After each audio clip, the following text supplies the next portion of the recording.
1.3 प्रश्नावली 1.3 कुल पौधे दिए हैं 225 और ये पौधे इस प्रकार से लगे हुए हैं कि एक पंक्ति में जितने पौधे हैं उतनी ही पंक्तियां हैं। इसका मतलब जो इसमें कुल पौधे हैं वो वर्ग के रूप में हैं, तो 225 वर्ग के रूप में हैं। अब उसमें जितने पौधे हैं उतनी पंक्तियां हैं, तो इसलिए पंक्तियों की संख्या या पौधों की संख्या इसके वर्गमूल के बराबर होगी। तो 20 और 25 का वर्गमूल हम निकाल लेंगे, 3 से कटेगा, फिर 3 से कटेगा।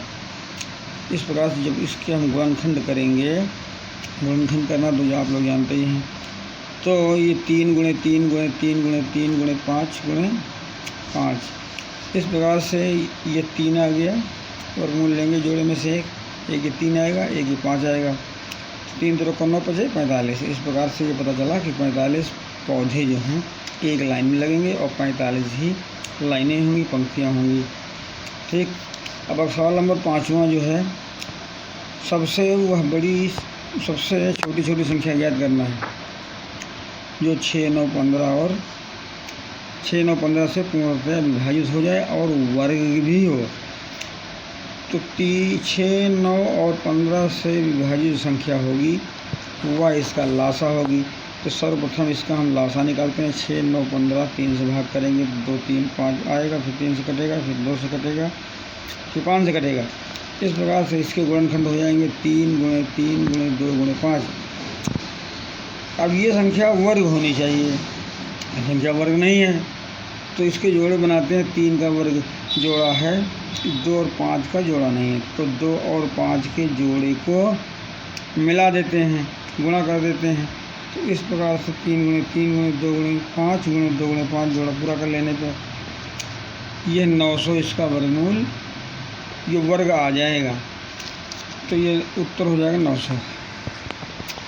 आगे चलते हैं, संख्याओं के वर्गमूल ज्ञात करना है कि इसके इकाई में कौन सा अंक होगा।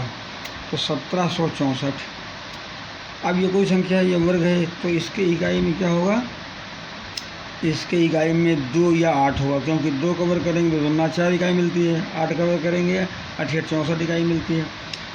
तो अगर इकाई में 4 है वर्ग में, तो इसके वर्गमूल में 2 या 8 होगा। अब 15525 है, इसके इकाई में 5 है। अगर किसी वर्ग संख्या में इकाई में 5 हो तो निश्चित रूप से उसके वर्गमूल में 5 ही आता है, क्योंकि 5 का अगर वर्ग करेंगे तो 5 25 आ जाएगा। अगला सवाल है, बिना जो है गणना करे बताना है कि संख्या पूर्ण वर्ग है या नहीं। 169 का अब ये पूर्ण वर्ग है कि नहीं। तो 9 का वर्गमूल अगर हम निकालें इकाई में 3 तो 9 होता है, तो 13 का वर्ग है, ये संख्या पूर्ण वर्ग है, क्योंकि इकाई में इसमें 9 है। जिन संख्याओं के इकाई में 2 3 7 2 3 वर्ग, अरे एक बार फिर से बोलो। जिन संख्याओं के इकाई में 2 3 7 8 आता है वो संख्याएं तो पूर्ण वर्ग होती ही नहीं है। अब जैसे 153 है, 153 की इकाई में 3 आ रहा है, तो इसलिए यह संख्या पूर्ण वर्ग नहीं है। अब वर्गमूल का अनुमान लगाना है, जैसे 1225 है। अब इसका एक तो वर्गमूल निकालने की विधि से हम लगा सकते हैं, दूसरा अनुमान विधि। अनुमान विधि में करते ये हैं कि जोड़ा बना लेते हैं। 25 का जोड़ा हो गया, 12 का जोड़ा हो गया, तो 25 का वर्गमूल तो निश्चित रूप से 5 आता है। 25 25 का जोड़ा। अब इधर जो है ये है 12, तो अब 12 दहाई का जो जोड़ा है ये, उसमें ये 12 जो है 3 के वर्ग 3 तरफ को 9 और 4 का वर्ग 4 चौक 16 के बीच में है। तो या तो दहाई में 3 होगा या 4 होगा।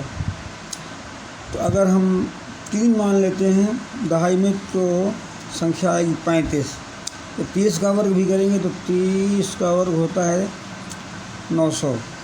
और अगर दहाई में हम 4 मान लेंगे तो 4 चौक 1600। तो 900 और 1600 के बीच में होगा, लेकिन ये संख्या जो है क्या है, 1225 है। इसलिए दहाई में 4 नहीं होगा, 3 होगा, क्योंकि ये 3 को 900 और 1600 के बीच में होगा, इसलिए दहाई का अंक 3 होगा। ये अनुमान लगाते हैं कि अगर हम 4 लेंगे तो 1600 से ऊपर जाएगा, अगर हम 3 लेंगे तो 900 से ऊपर जाएगा, तो 1225 जो है 900 और 1600 के बीच में है, इसलिए दहाई का अंक 4 निश्चित रूप से होगा। अगला प्रश्न, अब भिन्नों के वर्गमूल ज्ञात करने हैं 169/324। तो अब ये वर्गमूल का निशान होता है 169/324।